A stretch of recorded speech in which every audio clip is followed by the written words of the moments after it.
Hombale ഫിലിംസിൻ്റെ anime യൂണിവേഴ്സായ Mahavatar യൂണിവേഴ്സിലെ അടുത്ത cinema announce ചെയ്തിട്ടുണ്ട്. മഹാവതാർ പരശുരാം എന്ന സിനിമ അടുത്ത വർഷം ഡിസംബറിൽ റിലീസ് ചെയ്യുമെന്നാണ് ഹോംബാല ഫിലിംസ് കൺഫേം ചെയ്തിരിക്കുന്നത്.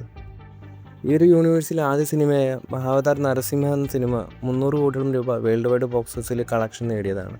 എന്തായാലും സിനിമയ്ക്കായിട്ട് കാത്തിരിക്കുക. ടോവിനോയുടെ പള്ളിച്ചട്ടം എന്ന സിനിമ കേരള ബോക്സ് ഓഫീസിൽ 5 ദിവസം കൊണ്ട് 9 കോടിക്ക് അടുത്ത് കളക്ഷൻ നേടിയിട്ടുണ്ട്.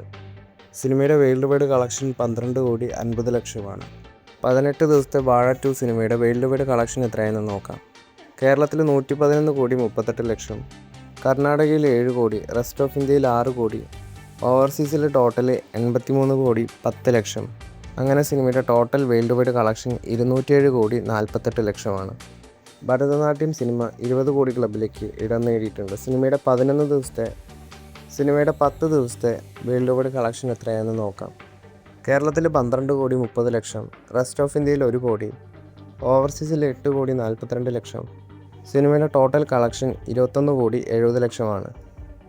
ദിലീപ് ഇനി അടുത്തതായിട്ട് ജോയിൻ ചെയ്യാൻ പോകുന്ന സിനിമ ശിവകാർത്തികേയൻ, രാംകുമാർ, ബാലകൃഷ്ണൻ ചിത്രത്തിലേക്ക് ആയിരിക്കുമെന്നാണ് അറിയാൻ സാധിക്കുന്നത്.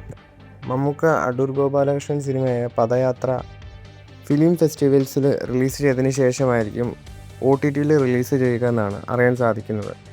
ഇനി ഖലീഫ സിനിമയ്ക്ക് 40-45 ദിവസത്തെ ഷൂട്ടിംഗ് ബാക്കിയുണ്ട്. നേപ്പാളിലും മിഡിൽ ഈസ്റ്റിലാണ് ഈ സിനിമയുടെ ലൊക്കേഷൻസ്. പുതിയ പൃഥ്വിരാജിൻ്റെ ലുക്ക് കാണുമ്പോൾ ഖലീഫ സിനിമയിൽ ആമിർ അലി എന്ന ക്യാരക്ടറിൻ്റെ യങ് പോർഷൻസ് ആയിരിക്കും ചിത്രീകരിക്കുന്നതെന്നാണ് തോന്നുന്നത്.